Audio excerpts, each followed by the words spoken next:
नमस्कार दोस्तों। आज की हमारी कहानी है जगत चाचा की।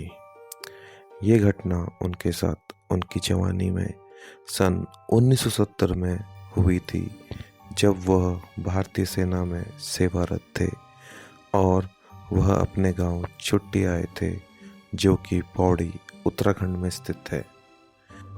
उन दिनों रोड गांव के दूर दराज इलाकों में बस पहुंच ही रही थी, काम चल ही रहा था और उस समय आपसी हालचाल जानने के लिए चिट्ठी ही एकमात्र साधन थी। 5 दिन के सफ़र के बाद अरुणाचल प्रदेश से वह गांव पहुंचते हैं। गांव पहुंचते पहुंचते थोड़ा अंधेरा हो गया था और अपने गांव की कच्ची सड़क में उतरकर वह आराम से खड़े हो गए। उनका घर कच्ची सड़क से 3 किलोमीटर ऊपर चढ़ाई में था। घर की तरफ चल पड़े और कुछ दूर में ही एक पानी की धारा थी।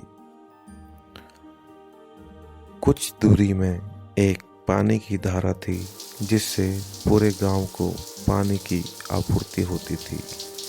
वो वहां हाथ मुंह धोने और पानी पीने के लिए रुके। अंधेरा हो गया था और चारों तरफ सुनसान था। सिर्फ पानी की बहती हुई धारा की आवाज आ रही थी। इतने में वह देखते हैं कि दूर से एक आदमी अंधेरे में धीरे धीरे उनके ओर चला आ रहा था। जैसे ही वह व्यक्ति थोड़ा और नजदीक आया, उन्होंने उस व्यक्ति को पहचान लिया। अरे, यह तो उनका बचपन का परम मित्र भुवन है। जगत चाचा। अरे भुवन, कैसा है? भुवन। अरे भाई जग्गू, एकदम बढ़िया भाई, तू कैसा है? जगत चाचा। अरे भाई बढ़िया हूँ, बस अभी पहुँचा हूँ।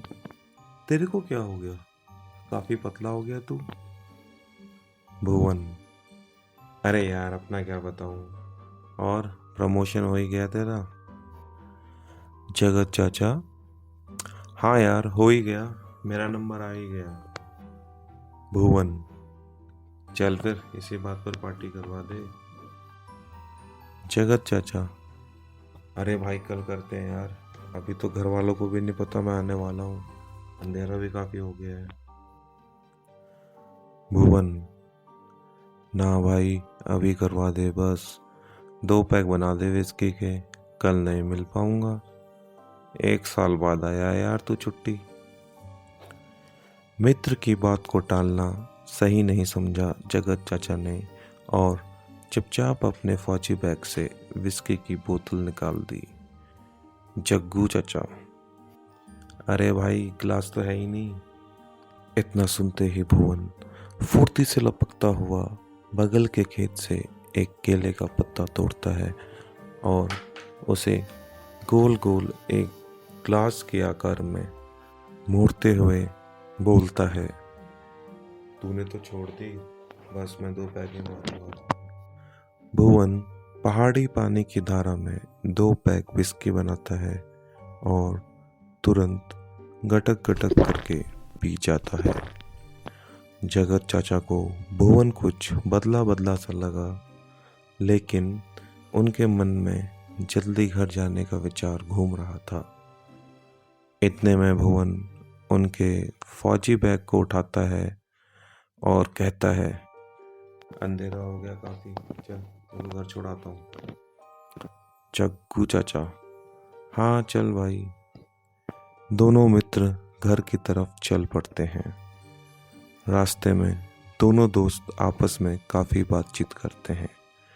जगत चाचा गांव के हाल समाचार लेते हैं, गांव में क्या चल रहा है और कौन कौन नया लड़का भर्ती हुआ फौज में। बात करते करते समय और रास्ते का पता ही नहीं चलता और भुवन जग्गू चाचा का फौजी बैग उनके घर के आंगन में रख देता है और कहता है, अंदर नहीं आ सकता, चल निकलता हूँ, अलविदा। जगत चाचा, हाँ भाई आराम से जाना, शुभ रात्रि। जगत चाचा अपना सामान उठाकर घर में प्रवेश करते हैं। उनको देखकर उनके परिवार वाले काफ़ी खुश हो जाते हैं। जगत चाचा अपना सामान नीचे रख देते हैं और घर वालों से पहले गले लगते हैं और हालचाल पूछते हैं। घर में काफ़ी खुशी का माहौल था। घर वालों को नहीं लग रहा था कि उनकी छुट्टी मंजूर हो जाएगी। इतने में उनका छोटा भाई आता है और बैग की ओर लपकते हुए बोलता है कि दादा, मैं आपका बैग अंदर कमरे में रख देता हूँ। वह बैग उठाता है और कहता है, अरे दादा, बहुत भारी बैग लाए हो, यहाँ तक कैसे लाए, थके नहीं? जगत चाचा, हा, नहीं भाई, इतना भारी भी नहीं है, और वैसे भी वो भुवन मिल गया था धारा में। पिताजी, कौन? भुवन ताऊ? जगत चाचा, अरे नहीं पिताजी, भुवन वो मेरा दोस्त। यह सुनते ही खुशी का माहौल एकदम से सन्नाटे में बदल जाता है। उनकी माताजी जो खाना लगा रही होती है, उनके हाथ से थाली छूट जाती है। भाई के हाथ से बैग छूट जाता है। चारों तरफ सन्नाटा। जगत चाचा को कुछ समझ नहीं आता कि क्या हुआ, कि आखिर इन सब के चेहरे ऐसे पीले क्यों हो गए हैं, जैसे कोई सांप सूंघ गया हो इनको। वो परेशान होकर पूछते हैं, अरे यार क्या हुआ, कोई बताएगा?